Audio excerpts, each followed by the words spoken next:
Meron kaming spot na pinuntahan sa may General Nakar, Quezon Province. Isang campsite na nakita lang namin sa isa sa mga video ni Direk Gino. Dito nag-camp sila Direk Gino and dito rin sana kami magka-camp, kaso nga lang pangit yung panahon kagabi. Iniisip namin niya yung pagtaas ng ilog, baka mahirapan kami pag-exit. Na merong napakalino na tubig mula sa bundok ng Sierra Madre.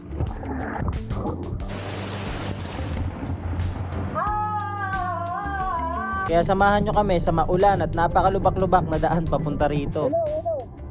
Tumali mo kayo, hindi, andito na ako sa tulay eh. Ito na, sige, nag-iilaw na ako, nakikita ko na kayo, diretso nyo lang yan, diretso nyo. Ito rin tulay.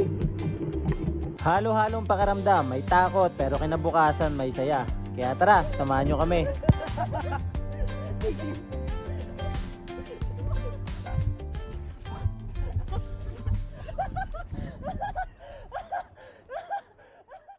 Bago kami makarating sa bayan ng General Nakar sa probinsya ng Quezon ay dumaan kami sa may Marilake. Isa ito sa mga pwedeng daanan kung pupunta kayo sa probinsya ng Quezon. Dahil malapit lang kami dito na rin kami dumaan at medyo mabilis din naman yung biyahe dahil weekdays to.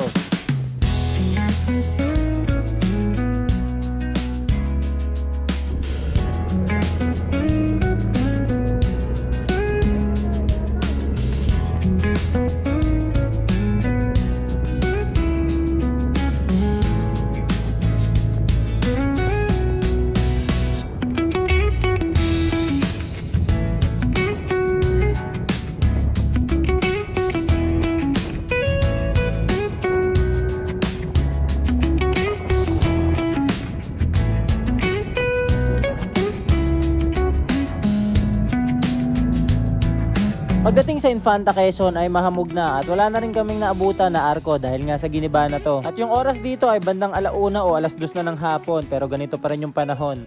Kakain muna kami dito sa may checkpoints. Malapit siya sa may arko.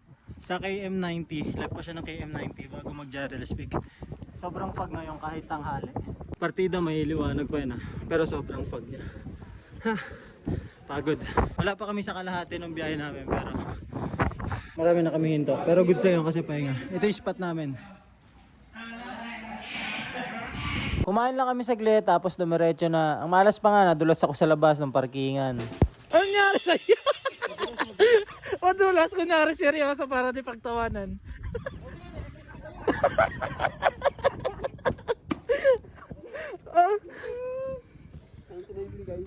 Okay lang, kunwari di masakit. Ay tama, kung may gas-gas boy.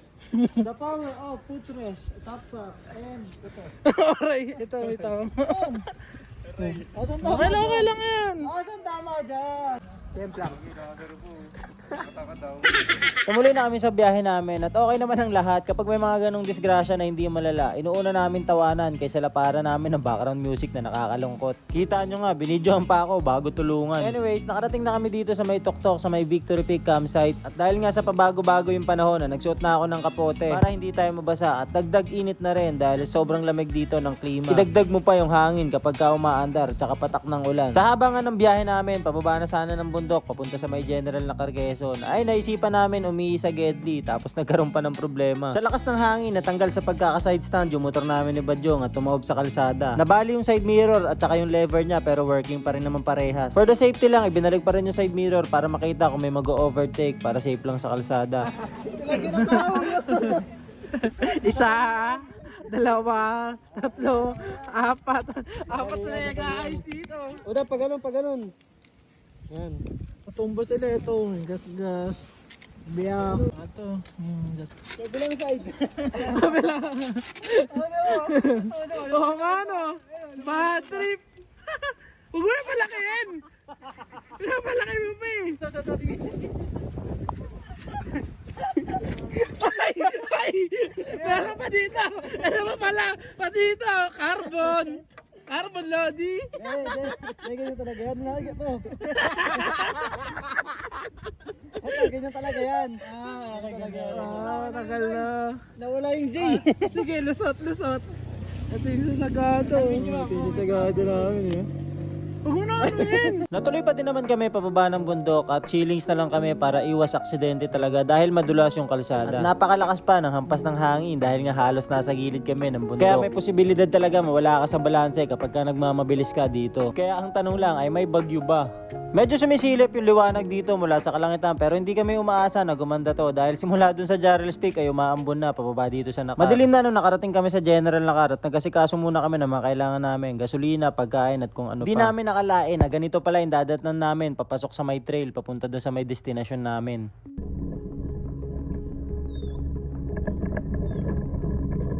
Tanging ilaw lang ng mga motor namin yung nagsisilbi namin mga poste sa daan at nagbibigay ng liwanag para makita yung mga dadaanan namin dahil sa sobrang bato-bato nito pwede kang maaksidente or madulas.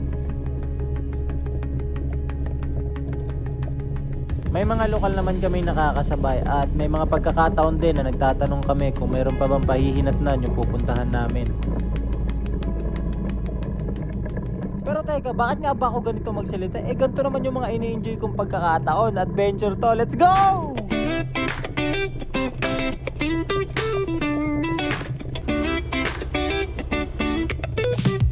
Palm trees swaying with the ocean as my guide.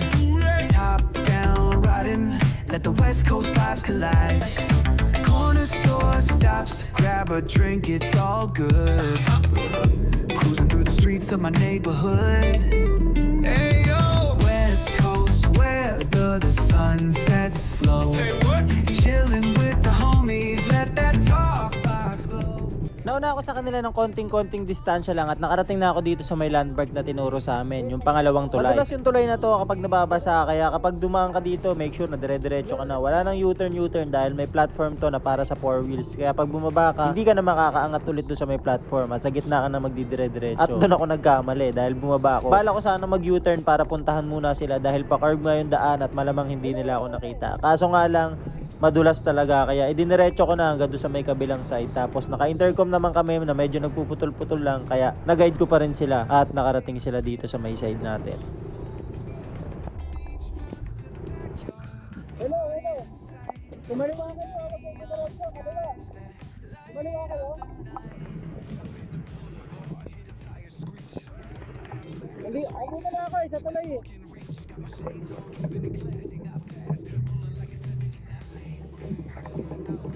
Ito na, sige, nag-iilaw na ako. Naikot ako na kayo. Diretso nyo lang yan. Diretso nyo. Ito na yung tulay. Ayun na, nagpa-flashing ako.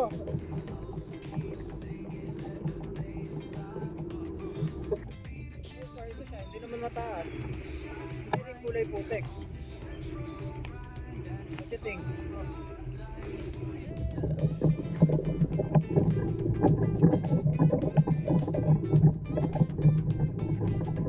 Dumiretso na kami sa spot nung makita namin na hindi naman nagbago yung kulay ng tubig at hindi rin malakas yung ragasan ng ilog. Napag-usapan namin na hindi na raw camping yung gagawin namin. Medyo raw camping na lang dahil may mga kubo naman dito dahil masama rin yung panahon at hindi na kaya mag-setup dahil sa pagod sa biyahe. Mas lalo pang lumakas yung ulan at nakapag-isip ako ng ideya na iharap na lang namin yung mga motor doon sa exit sa dadaanan paalis kung sakaling rumagasa yung malakas na ilog.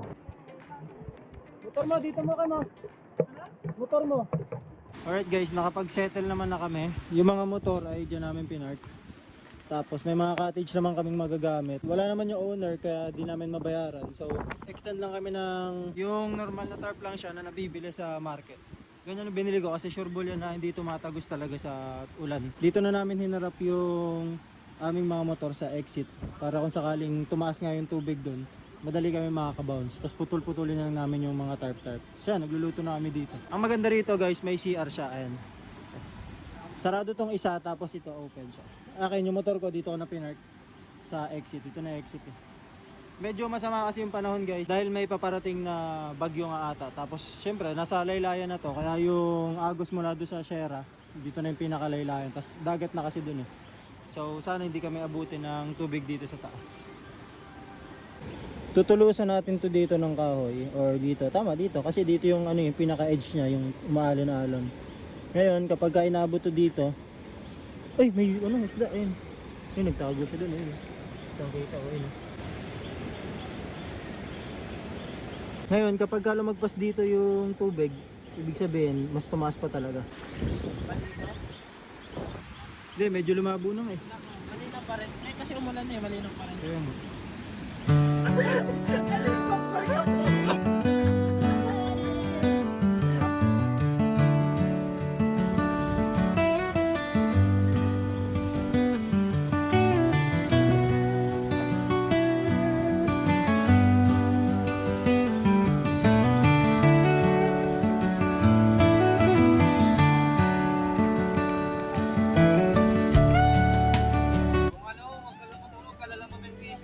Baliw, nag-a-affiliate ako. Kung di ka makakatulog, kasi yan eh. Sige. Makakasaksa ka lang Sige. walang oras. Okay. Kapag ganitong may camping kami magtutropa, ay hindi mo mawawala ang tagaluto. At ayun, si John Lloyd Cruz, yung nasa kanan na naka-black. At gusto ko lang i-appreciate yung pagluluto ni Yuyot ni Yayot para sa grupo. Talagang napaka-solid. Follow nyo siya, may TikTok shot goal niya maka 600 para sa affiliates. Let's go! Update lang guys, nandito tayo ngayon sa may pinagtulusan natin. Kakatapos lang natin kumain. Ayun na siya. Hindi na siya inahabot ng alon masyado. Ibig sabihin, bumaba na yung tubig.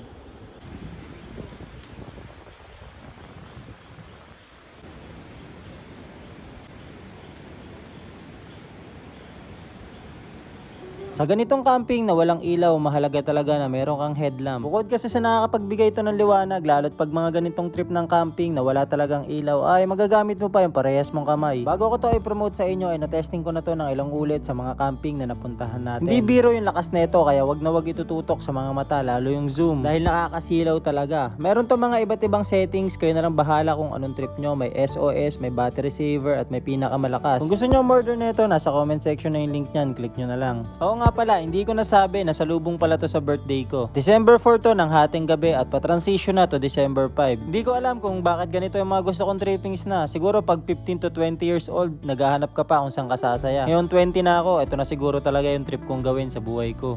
Right guys, December 5 na birthday ko na at ito yung setup namin.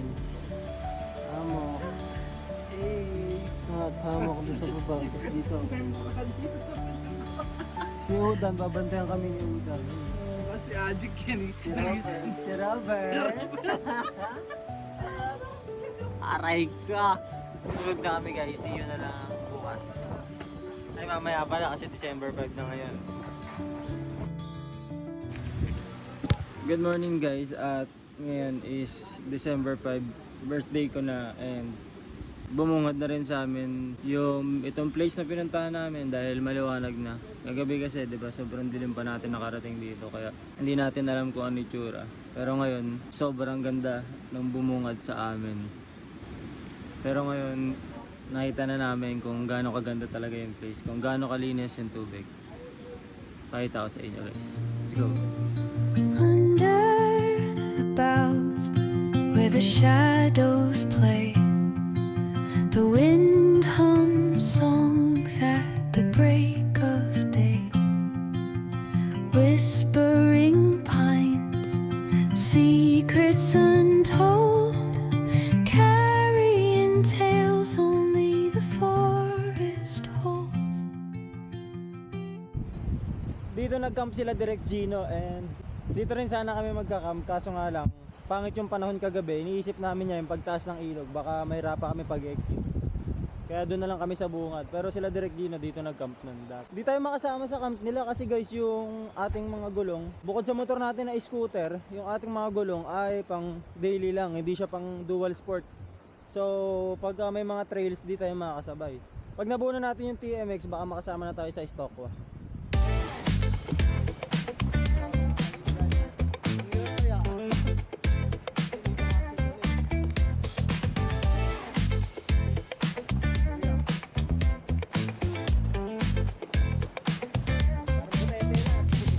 Rolling down the strip with the top peeled back. Sunshine beaming, yeah, the west where it's at. Palm trees swaying, cool breeze in the mix. Sidewalk popping, got my sneakers doing tricks. Hey, we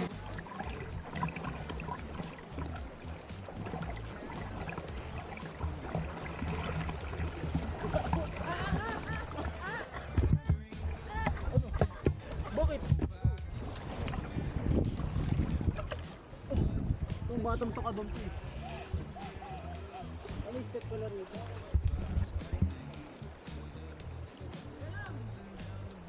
Eh, gawin namin. Ang lakas! Hindi ba? Ako yung record. Nakahuli ka itong braso. that'll carry you for days. Oh, the ocean breeze, it calls my name. Seagulls in the sunset in this golden frame. Late night rhythm keeps it all so tame. West Coast dreams will never be. Hey, we ride. Pumasok yung ano, yung ko sa tubig. Pawak daw bin. Retro vibes is what we do. At sarap, boy.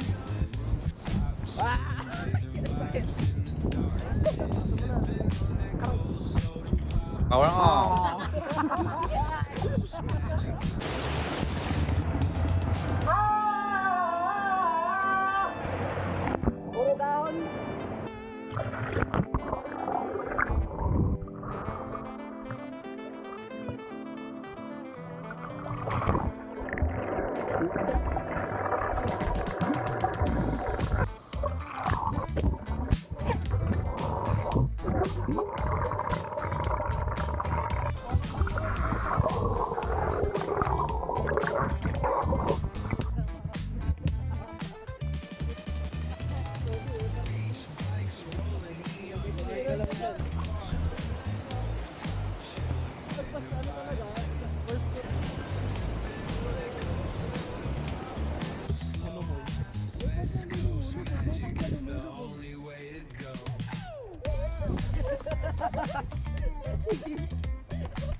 Pampagising ng tulog. Power on.